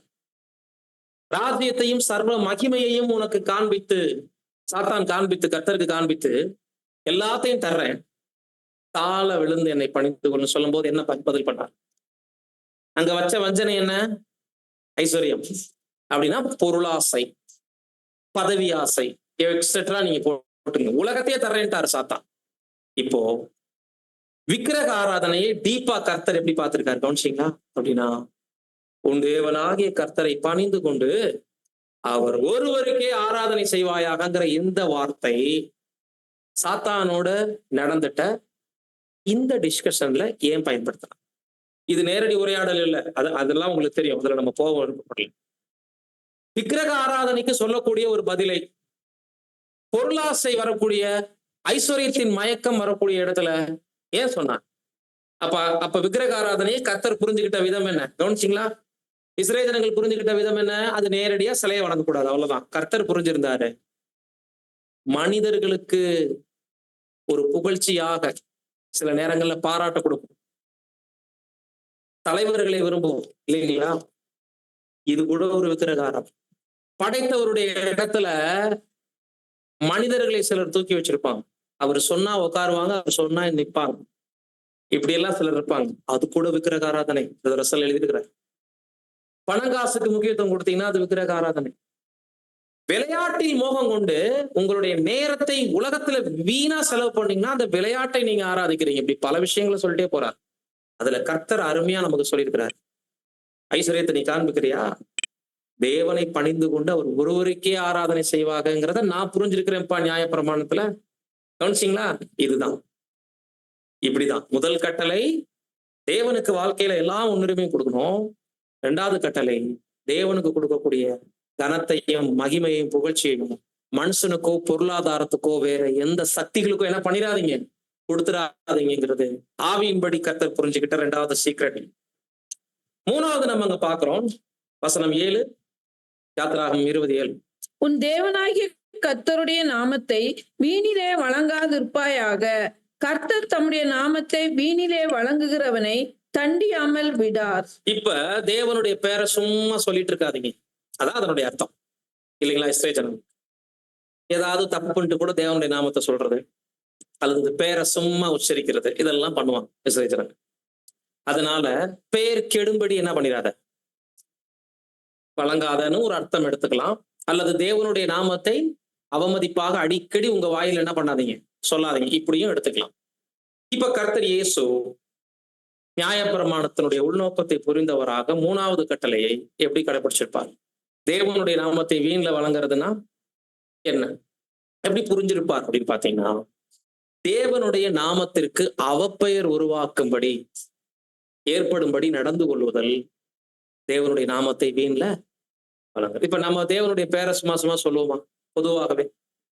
பொதுவாகவே தேவனுடைய நாமத்தை நம்ம உச்சரிக்கலாமா? கேட்கிற கேள்வி புரியுதுங்களா? தேவனுடைய நாமத்தை பிரேயர்ல கூட பேரை சொல்லி உச்சரிச்சு சிலர் பிரேயர் பண்ணுவாங்க தெரியுங்களா? பார்த்திருக்கீங்களா? செய்யலாமா? அப்படி ஏன் செய்யக்கூடாது? எதையும் நம்ம செய்யக்கூடாது அப்படின்னு சொல்றதுக்கு ஒரு ஆதாரம் வேணும் இல்லைங்களா? அந்த எந்த ஆதாரத்தின் அடிப்படையில பிரேயர்ல கூட அப்பாவுடைய பெயரை நம்ம சொல்லுவது தவறாகும் அப்படின்னா, கிறிஸ்து ஒருபோதும் அப்பாவுடைய பெயரை பயன்படுத்த. இவ்வளவுதான் பதில். எவ்வளவு ஆர்குமெண்ட் வந்தாலும் ஒரே ஆன்சர். யார்கிட்ட இருக்கணும் நமக்கு ஆன்சரு?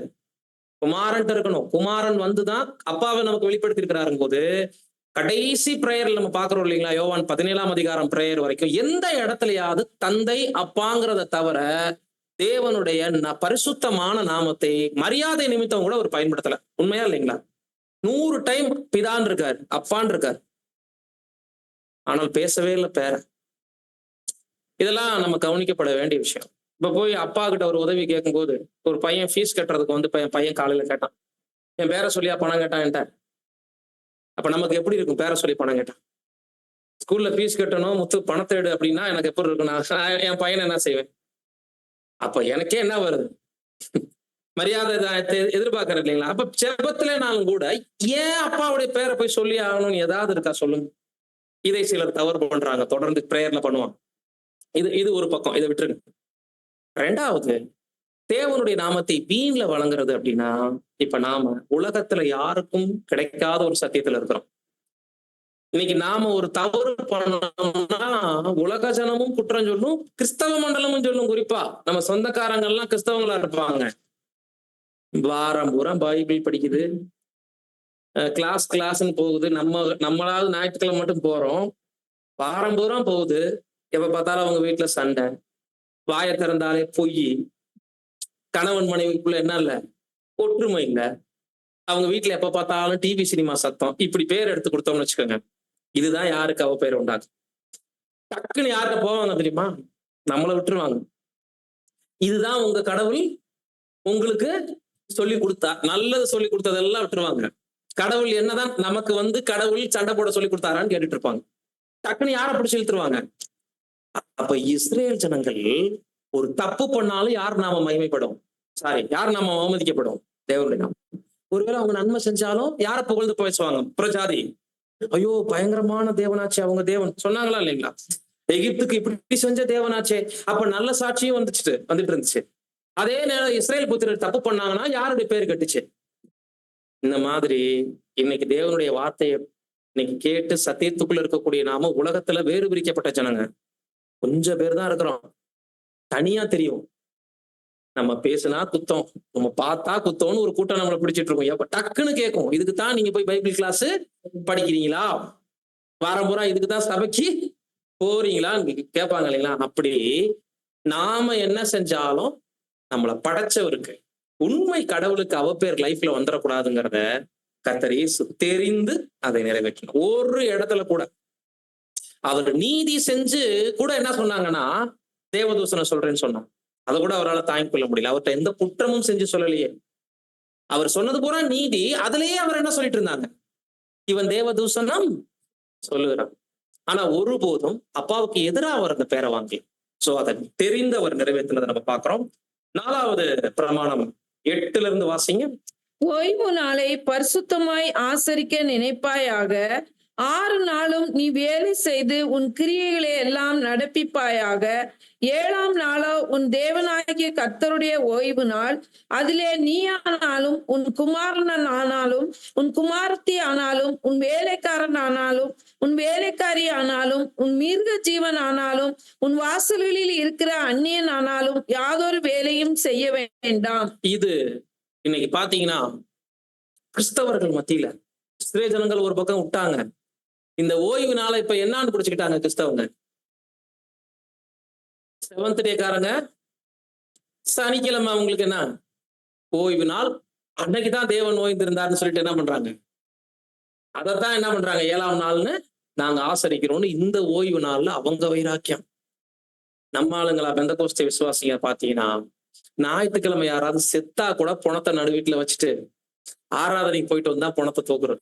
ஏன்னு கேட்டீங்கன்னா, அவங்க ஆராதனை நேரத்துல எந்த வேலை என்ன பண்ண மாட்டாங்க.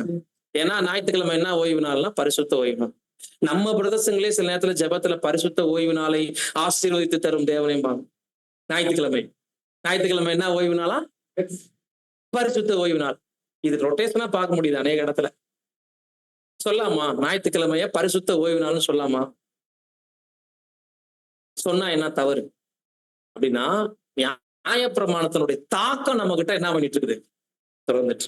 பவுல் என்ன சொல்றாரு, பண்டிகை நாளை குறித்தோ ஓய்வு நாளை குறித்தோ ஒருவனும் உங்களை குற்றப்படுத்தாது இருப்பானாக முடிச்சிட்டார். அப்படின்னா ஓய்வு என்பது புது சிருஷ்டிக்கு ஒரு நாள் இல்லை, சனிக்கிழமையும் கிடையாது, அது ஞாயிற்றுக்கிழமையும் கிடையாது. பலியினால் உடன்படிக்கை செய்த நம்ம எல்லாருக்கும் 24 ஹவர்ஸும் ஓய்வு தான், 7 டேஸும் ஓய்வு தான், 1 மந்த் ஓய்வு தான், 1 இயர் ஓய்வு தான். ஓய்வுனா என்னன்னா வேலைக்கு போகாம இருக்கிறத பத்தி சொல்லல, மனதளவுல இளைப்பாறுது. தேவன் பெயர்ல முழு நம்பிக்கைக்குள்ள என்னைக்கு வந்தோமோ ஃபுல் ரெஸ்டுக்குள்ள என்ன பண்ணிட்டோம், நம்மளும் கிறிஸ்து மாதிரி, தேவன் மாதிரி.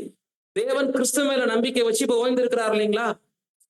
6 நாள் சிருஷ்டிப்பை முடிச்சுட்டு குமாரன் 7வது நாளை பார்த்துக்குவாருன்னு கொடுத்துட்டு இந்த 7000 வருஷம் காத்திருக்கிறார் இல்லைங்களா? ஓய்வு நம்பிக்கை, குமாரன் மேல வச்ச நம்பிக்கை. இந்த மாதிரி பிதாவாகிய தேவன் பேர்ல, கிறிஸ்து பேர்ல நம்ம வச்சிருக்கிற நம்பிக்கை, அன்புதான் ஓய்வு, இளைப்பாறுதல்னு சொல்லப்படுது வேதத்துல. இளைப்பாறுதல் இருக்கும் சில இடத்துல, எபிரேயர்ல ஓய்வுன்னு நம்ம சொல்றோம். இப்ப அந்த ஓய்வு எதை நமக்கு ஆவியின்படி நியாயப்பிரமாணத்தை உற்று கவனிக்கும் போது, அந்த ஓய்வு நாள் ஆடு மாடு விழுந்தா கூட தூக்கக்கூடாது. அவங்க புரிஞ்சு வச்சிருந்தது. யாதொரு வேலை என்ன பண்ணக்கூடாது, செய்யக்கூடாது. முதல் நாளே ஆகாரத்தை கலெக்ட் பண்ணிக்கணும், 2வது நாளைக்கும் சேர்த்து. இப்படி எல்லாம் இருந்துச்சு இல்லைங்களா? மன்னா வரிசைக்க பண்ணும் கூட தேவன் என்ன சொன்னாரு, அந்த கடைசி நாளுக்கானது முதல் நாளே உங்களுக்கு சேர்த்து என்ன பண்ணிடும், மன்னா வந்துரும். ஆனா நீ 7ஆம் நாள் என்ன பண்ணிடாத, போய் எந்த வேலையும் செய்யாதங்கிற அளவுக்கு ஸ்ட்ரிக்டா அவங்க இப்படிதான் பார்த்துட்டு இருந்தாங்க. உண்மையிலேயே நாம அந்த ஓய்வு நாளுக்கு கீழான யூதர்கள் போல இல்ல. ஒருவேளை இந்தியா முழுக்க ஞாயிற்றுக்கிழமை இனிமே லீவ் இல்ல, வெள்ளிக்கிழமை லீவுனா என்ன பண்ணுவோம்? இல்ல எங்களுக்கு ஞாயிற்றுக்கிழமை பரிசுத்த ஓய்வு நாள் சொல்லிட்டு இருப்போமா? இல்ல சனிக்கிழமை லீவே இல்லைன்னு சொன்னா 7th டே பூரா அடைச்சிருவாங்களா? கேட்கிற கேள்வி புரியுதுங்களா? அப்படி இல்ல. அப்ப இந்த நாட்களை நம்ம என்ன பண்ண வேண்டியது இல்ல, தூக்கி நிறுத்த வேண்டிய அவசியமே முதலாவது இல்லை. அந்த நாள் பிரமாணத்துக்கு கீழே நம்ம இல்லை. இப்ப நமக்கு ஓய்வு என்பது என்ன? ஓய்வு நாளை தேவனுக்கு என்று பரிசுத்தமாய் ஆசரிப்பது என்பது என்ன? 4வது கட்டளை நமக்கு என்ன கத்துக் கொடுக்குதுன்னா, சமுதாயத்துல ஜீவிக்கும் பொழுது அநேக தருணம் நமக்கு இன்னைக்கு கிடைக்குது. ஆனால் ஒவ்வொரு நாளும் வேலை பிஸி, குடும்பத்துக்கு நேரம் செலவு பண்றோம், வேலைக்கு மேக்சிமம் நேரத்தை செலவு பண்றோம், தூங்குறோம், பர்சனலா நம்ம காரியங்களை செய்யறோம். எல்லாம் போக டைம் இல்ல தேவனை தேடுவதற்கு, ஜெபிப்பதற்கு, தேவனுடைய வார்த்தையை படிக்கிறதுக்கு டைம் இல்லைன்னு நம்ம சொல்லிடுறோம். ஒரு மன்னாவா இரவின் கீதங்களான்னு தெரியல, எனக்கு மைண்ட்ல இல்ல. பிரதர் இரவின் கீதம் தான் நினைக்கிறேன், தெளிவா கொடுத்திருந்தாரு. ஒரு நாள்ல எப்பப்பெல்லாம் இடைவெளி கிடைக்குதோ அந்த நேரம் எல்லாம் தேவ சமூகத்துக்கு. இப்ப சாப்பிட்டு ஒரு 1/2 hour ரெஸ்ட் கிடைக்குது சிலருக்கு வேலையின் கேப்ல. அந்த நேரத்தை உலகத்தான் என்ன பண்ணுவோம் தெரியுங்களா? நியூஸ் பேப்பர் அல்லது செல்போன் அல்லது நண்பர்களுடன் உட்கார்ந்து அரட்டை இதெல்லாம் பண்ணுவான் இல்லைங்களா? இப்படி ஓய்வு கிடைக்கக்கூடிய நேரத்தை எல்லாம் வீணடிக்கணுங்கிறது உலகத்தினுடைய இன்னைக்கு பாரம்பரியம் ஆயிடுச்சு, கல்ச்சர் ஆயிடுச்சு. நேரமும் காலமும் இன்னைக்கு எவ்வளவு பொன் போன்றது அப்படின்னு சொல்லக்கூடிய உலகத்தாரே நேரத்தையும் காலத்தையும் இன்னைக்கு மொபைல் போன் கொடுத்துட்டு உட்கார்ந்துருக்காங்க. உண்மையா இல்லைங்க? பாத்தீங்கன்னா ட்ரெயின்ல பஸ்ல எல்லாம் ஆயிரக்கணக்கான பேர் டிராவல் பண்ணாலும் தனித்தனியா அனாதைங்க மாதிரி உட்கார்ந்து செல்ல பார்த்துட்டு இருக்கு. ஆள் பாரு, யார் பக்கத்துல உட்கார்ந்து இருக்கிறது இன்னொரு மனுஷன்ற உணர்வு கூட இல்ல. எல்லாம் செல் கூட உறவாடிட்டு தனித்தனியா சிரிச்சுக்கிட்டு இருக்குதுங்க. அவங்கவங்க ஒரு கிளிப்பிங் பார்த்து தனித்தனி சிரிப்பு, தனித்தனி இது, காதுல இதை போட்டுட்டு ப்ளூடூத்தை போட்டு தனியா உட்காந்து பேசிட்டு இருக்க மாதிரிதான் இருக்கு. அந்த கம்யூனிகேஷனே ஜனங்க மத்தியில இல்ல. ரெஸ்ட் எப்படி ஃபாலோ பண்றாங்க பாத்தீங்களா? போர் அடிச்சா ஏதாவது கேளிக்கை அவங்களுக்கு, அதுல போய் அந்த ஓய்வு நாளை என்ன பண்ணிடுறாங்க. தெளிவா என்ன கொடுக்குறாருன்னா, அந்த மன்னா புத்தகத்துல ஓய்வு என்பது புது சிருஷ்டிக்கு இன்னைக்கு ஒரு கனப்பொழுது, ஒரு சின்ன சின்ன நேரம் கிடைச்சா கூட பிரேயருக்கு போயிடும். தேவனிடத்துல அதிகமா என்ன பண்ணுங்க, உறவு வச்சுக்கோங்க. தேவனுடைய வார்த்தைகளை தியானிப்பதுல, சிந்திப்பதுல டைம் செலவு பண்ணுங்க. அப்ப உங்களுக்கு உலகத்துக்குள்ள வேலை செய்யாதீங்க, சாப்பிடாதீங்க, தூங்காதீங்க தேவன் ஒருபோதும் கேட்கல. பட் அந்த ரெஸ்ட் கிடைக்கும் போதெல்லாம் என்கிட்ட வாங்கன்னு சொல்றாரு. இதுதான் ஓய்வு நாளை பரிசுத்தமாய் ஆசரிப்பாயாகன்னு ஒரு நாள் அங்க கொடுத்தாரு. நமக்கு டெய்லி ஓய்வு கிடைக்கும் போதெல்லாம் மைண்ட உலக வேலையில என்ன பண்ணாதீங்க, செலவு பண்ணாம ரெஸ்ட் கிடைக்கும் போது பூரா நீங்க என்ன பண்ணிருங்க, என்னிடம் வாங்கன்னு தேவன் நமக்கு சொல்றாரு. இததான் கர்த்தர் புரிஞ்சிருந்தாரு. ரெஸ்ட் கிடைக்கும் போதெல்லாம் போனாரா? சீசர்கள் தேடணும், எங்கன்னா ஜெபம் பண்ணிட்டு இருப்பாரு. ஏன்னா அவருக்கு ரெஸ்ட் யாரோட தான்? பிதாவாகிய தேவனோட. அவருக்கு ஓய்வுன்னு கிடைச்சிச்சுன்னா சீசர்களோட அந்த ஓய்வு கிடையாது. அந்த 1 மணி நேரம் அப்பா கொடுத்துருவார். இதுதான் அவர் ஆவியின்படி. இப்ப 4 கட்டளை அப்பாவுக்கு போயிடுச்சு. 10 கற்பனைகளை 2ஆ பிரிக்கிறோம். தேவனாகிய கர்த்தரிடத்தில் முழு இருதயத்தோடு அன்பு கூறுதல்ல 4 முடிஞ்சிருச்சு. மிச்சம் இருக்கக்கூடிய 6 இப்ப 1 by 1 நம்ம பாத்துறோம்னு பயந்துராதீங்க, டைம் இல்ல, முடிஞ்சிருச்சு, நேரம் முடிஞ்சிருச்சு. இத கூட்டு தொகையாக பவுல் பேசிடுறார் பாருங்க. ரோமர் 13ஆம் அதிகாரம் 8ல இருந்து 10 முடிய. ஒருவரிடத்தில் ஒருவர் அன்பு கூறுகிற கடனே அல்லாமல் மற்றொன்றிலும் ஒருவனுக்கும் கடன் படாதிருங்கள். பிறனிடத்தில் அன்பு கூறுகிறவன் நியாயப்பிரமாணத்தை நிறைவேற்றுகிறான். எப்படி என்றால், விபச்சாரம் செய்யாதிருப்பாயாக, கொலை செய்யாதிருப்பாயாக, களவு செய்யாதிருப்பாயாக, பொய் சாட்சி சொல்லாதிருப்பாயாக, இச்சியாதிருப்பாயாக என்கிற இந்த கற்பனைகளும் வேற எந்த கற்பனையும் உன்னிடத்தில் நீ அன்பு கூறுவது போல பிறனிடத்தில் அன்பு கூறுவாயாக என்கிற ஒரே வார்த்தையிலே தொகையாய் அடங்கி இருக்கிறது. இப்ப பவுல் ஆண்டவருடைய வார்த்தையும் சுருக்குறாரு பாருங்க. என்ன கண்டுபிடிச்சீங்க இதுல? 10 2ஆக்குனாரு கர்த்தர் இயேசு மலை பிரசங்கத்துல. இப்ப பவுல் என்ன சொல்லிட்டாருன்னா, மத்தவங்க கிட்ட கடன் எல்லாம் வாங்குற வேலை வச்சுக்காதீங்க. அன்புங்கிற கடனை இல்லாம உங்களுக்குள்ள யாருக்குள்ள என்ன இருக்கக்கூடாது? கடன்றது விஷயமே இருக்கக்கூடாது அப்படி சொல்லிட்டார். சொல்லிட்டு ஒருவரிடத்தில் ஒருவர் அன்பு கூறுங்கள் என்பதிலேயே மொத்த நியாய பிரமாணமும், விபச்சாரம் செய்யாதிருப்பாயாக, களவு செய்யாதிருப்பாயாக, பொய் சாட்சி சொல்லாதிருப்பாயாக, திருடு பண்ணாத, வேற எதுவும் நீங்க இதுக்கு முன்னாடி கேள்விப்பட்ட எல்லா பிரமாணங்களும் கூட்டுத்தொகையா எதுல அடங்கிருச்சுட்டாருன்னா, உன்னிடத்தில் அன்பு கூறுவது போல பிறனிடத்தில் அன்பு கூறுவாயாகங்கிற 2ஆம் பிரமாணத்திலே முடிஞ்சிச்சு. கர்த்தர் 2ஆக்குனார் இல்லைங்களா? அந்த 2 பிரமாணத்தையும் இப்ப பவுல் என்ன பண்ணிவிட்டாரு? ஏன் முதல் பிரமாணத்தை விட்டாரு? இப்ப பவுல் நியாயப்படி என்ன சொல்லி இருக்கலாம்? ஆண்டவர் மலை பிரசங்கத்துல கத்து கொடுத்தாருல, பழைய ஏற்பாட்டுல இருக்குல்ல, தேவனிடத்துல அன்பு கூறுங்க, அதே மாதிரி சக மனிதர்கள்ட்ட அன்பு கூறுங்க, இந்த 2 போதும், யார்ட்டையும் கடன் படாதீங்க அப்படி சொல்லியிருந்தாருன்னா ஓகே. ஆனால் அனைத்து நியாய பிரமாணங்களும் தீர்க்க தரிசனங்களும் தொகையா எதுக்குள்ள அடங்கிடுச்சுன்னா ஒரு கட்டளைக்குள்ளங்கிறாரு. இப்ப எப்படி நமக்கு கன்ஃபியூஸ் ஆகுது அப்படின்னா, இங்கதான் ஒரு சீக்கிரட்டை நம்ம கவனிக்கணும். பவுல் எப்படி பார்த்துட்டாருன்னா, தேவனிடத்துல அன்பு எல்லாரும் வச்சிருவாங்க. அதை நம்ம சிரமப்பட்டு என்ன பண்ண வேண்டியது இல்ல, கத்துக் கொடுக்க வேண்டியது. இங்க உட்கார்ந்து இருக்கிற நம்ம யாருக்காவது தேவனிடத்துல வழக்கு இருக்குன்னு சொல்ல முடியுமா? தேவனிடத்துல நான் பேச மாட்டேன், பிடிக்காது, மனஸ்தாபம் இருக்கு சொல்லுவோமா? கர்த்தரிடத்துல நானு பேச்சுவார்த்தையே வச்சுக்கிறதுல சொல்ல முடியுமா? ஏன்னா அவங்களிடத்துல அன்பு கூறுவது கஷ்டமில்லாத ஒண்ணு, செஞ்சிருவோம். அவங்களுக்கு கீழ்ப்படிதல் காட்டுறதா நம்மளால முடியாது. தேவன் பேர்ல எப்போதும் அன்பு இருக்குங்க நம்ம எல்லாருக்குமே. கர்த்தர் பேர்லயும் எப்போதும் அன்பு இருக்கும். அவங்களுடைய பிரமாணங்களை நம்ம கடைபிடிக்கிறதுலதான் தோத்து போயிட்டே இருப்போம். அது நம்மளுடைய இயலாமைன்னு வச்சுக்கோங்க. இந்த அன்பு நமக்கு ஒருபோது என்ன ஆகாது, குறையாது. ஏன்னா நம்மளை சிருஷ்டித்தவர், நமக்காக ஜீவனை கொடுத்தவர், அவங்க மேல எப்போதுமே அன்பு இருக்கும். எதுலதான் முழு நியாய பிரமாணமும் உள்ளடக்கமா இருக்குன்றத பவுல் இன்னும் உத்து கவனிச்சிட்டார் அப்படின்னா, மனிதர்கள் தான் ஒருத்தருக்கு ஒருத்தர் அடிச்சுக்கிட்டே கிடப்பீங்க, சண்டை போட்டுக்கிட்டே இருப்பீங்க, பிரச்சனை உங்களுக்குள்ளதான் உருவாயிட்டே இருக்கும், ஒருத்தருக்கு ஒருத்தர் விட்டு கொடுக்க மாட்டீங்க.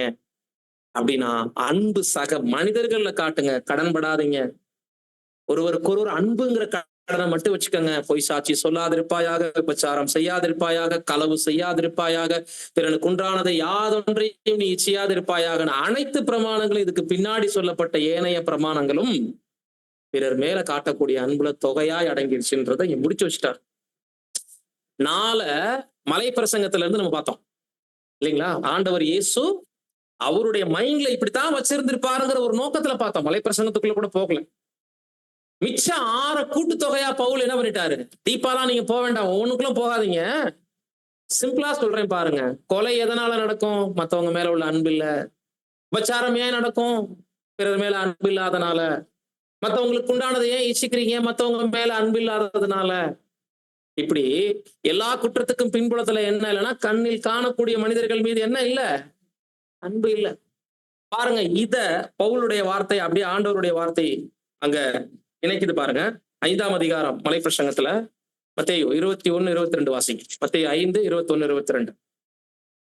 கொலை செய்யாதிருப்பாயாக என்பதும் கொலை செய்கிறவன் நியாய தீர்ப்புக்கு ஏதுவாய் இருப்பான் என்பதும் பூர்வத்தாருக்கு உரைக்கிறது.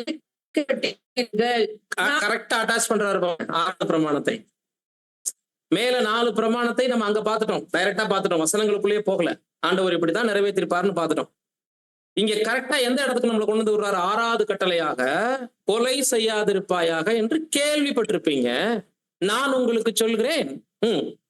நான் உங்களுக்கு சொல்லுகிறேன், தன் சகோதரனை நியாயமில்லாமல் கோபித்துக் கொள்பவன் நியாய தீர்ப்புக்கு ஏதுவாய் இருப்பான். தன் சகோதரனை வீணன் என்று சொல்லுகிறவன் ஆலோசனை சங்கத்துக்கு ஏதுவாய் இருப்பான். இங்க நியாயமின்றின்னு வரக்கூடாது, காரணமின்றின்னு வரணும். சகோதரனை கோபப்படுவதே பாத்தீங்கன்னா தப்பு இல்லை அப்படி சொல்ல வராது. ஆனா கோபத்துக்கு பின்னாடி என்ன இருக்கணும்? ஒரு காரணம் இருக்கணும். காரணமின்றி கோபப்படுவது கொலை செய்யறதுக்கு. காரணமே இல்லாமல் உள்ளத்துல பகைக்கிறதா கொலைன்னு சொல்லப்படும். இப்ப கொலை கொலை கல்லறிஞ்சு கொள்ளு, பதிலுக்கு பதில் செய், கண்ணுக்கு கண் சூட்டுக்கு சூடுன்னு பேசிட்டு இருந்த இஸ்ரவேலர்கள் மத்தியில கோபமே கொலைக்கு சமம்னு அழகா தூக்கி வச்சார்.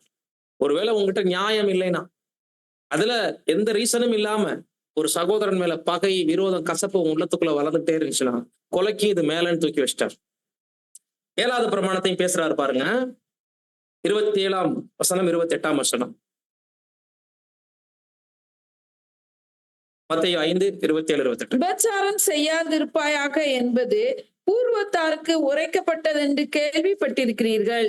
நான் உங்களுக்கு சொல்லுகிறேன், ஒரு ஸ்திரீயை இச்சையோடு பார்க்கிற எவனும் தன் இருதயத்தில் அவளோட விபச்சாரம் செய்தாயிற்று. டீப்பா கொண்டு போறார் பாரு.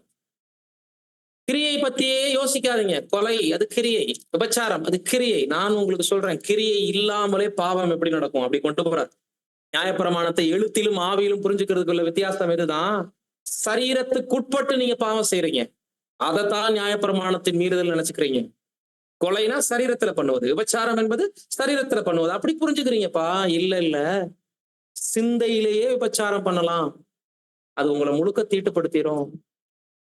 அதுக்குன்னு ஒரு இடத்தை தேடி போக வேண்டாம், பழைய ஏற்பாட்டுல உரைக்கப்பட்டது மாதிரி போக வேண்டாம். உங்க கண்களே பாவம் செய்யறதுக்கு முன்னாடி கண்களை மூடிருங்கன்னு சொல்ல வரேன். கவனிச்சிங்களா? இப்படிதான், இதுதாங்க அவருக்கும் நமக்கும் கூட டிஃபரெண்ட். அவர் வந்து இந்த வெளிச்சத்தை இஸ்ரவேல் ஜனங்கள் மத்தியில விதைக்கிற வரைக்கும், மலை பிரசங்கம் ஓப்பன் ஆகிற வரைக்கும் பூர்வத்தாருக்கு உரைக்கப்பட்ட நியாயப்பிரமாணம் ஜீவன் இல்லாமல் இருந்தது. அவர் வந்தா பிரமாணத்தை என்ன பண்ணார்? முக்கியத்துவப்படுத்தினார் தேவன். எசாயா 42 என்ன நம்ம கத்துக் கொடுத்துச்சு? 21ஆம் வசனம். அவர் பிரமாணத்தை முக்கியப்படுத்தி அதை மகிமையுள்ளதாக்குவார் என்று சொல்லும் போது முக்கியமா இருந்துச்சு, உயரத்துல இருந்துச்சு, யாராலையும் தொடக்கூட முடியல. மகிமையின் கர்த்தராக இயேசு கிறிஸ்து வந்து அதனுடைய உயரம் எப்படிப்பட்டது? இந்த பிரமாணத்தை என்ன மாதிரியான ஒரு டாப் மைண்ட்ல நம்ம பார்க்கணும், அதனுடைய உட்கருத்தை எந்த அளவுக்கு உயரத்துல வச்சு பார்க்கணும்னு சொல்லி தேவனால் உயர்த்தி கனம் செய்யப்பட்டிருந்த அந்த நியாயப்பிரமாணம், இஸ்ரேல் ஜனங்களால் அவமதிக்கப்பட்ட அந்த நியாயப்பிரமாணத்தை கிறிஸ்து தெய்வீக சிந்தையை புரிந்தவராக உயர்த்தி விஸ்தாரமாக்கி மகிமைப்படுத்தினார்னு சொல்றார். கன்க்ளூஷன்ல இந்த வார்த்தை என்ன கொடுக்குறாருன்னா, நியாயப்பிரமாணத்தை அவர் எப்படி உயர்த்தி மகிமைப்படுத்தினார்னா அதை விலாவரியாக்குறார், அதை விஸ்தாரமாக்கி உயர்த்தி மகிமையும் படுத்தியிருக்கார். எவ்விதமாக ஒரு பரிபூரண மனிதனால் முடியாமல் போன நியாயப்பிரமாணத்தின் கொள்கைகளை எழுத்தின்படி அல்லாமல் ஆவியின்படி புரிந்து தேவனுடைய பிரமாணத்தை உயர்த்தி மகிமைப்படுத்தி இருக்கிறார் என்பதை இந்த இன்ட்ரோடக்ஷன்ல நம்ம பார்த்திருக்கிறோம். தேவனுக்கு சித்தமாகுமானால் இந்த தலைப்புகளை ஒவ்வொன்றாக ஒவ்வொரு பிரமாணங்களையும் நம்ம தொடர் ஸ்டடியாக பார்க்கலாம், அல்லது வேற ஏதேனும் தொடர் ஸ்டடி இருந்தா அது கூட நம்ம ஆப்ஷன்ல வைக்கலாம். அது அடுத்த முறை நாம் வரும்போது உங்கள் மத்தியில ஷேர் பண்றோம். வசனங்களை பொறுமையுடன் கேட்ட உங்கள் யாவரையும் தேவன் தாமே ஆசீர்வதிப்பாராக. ஆமென்.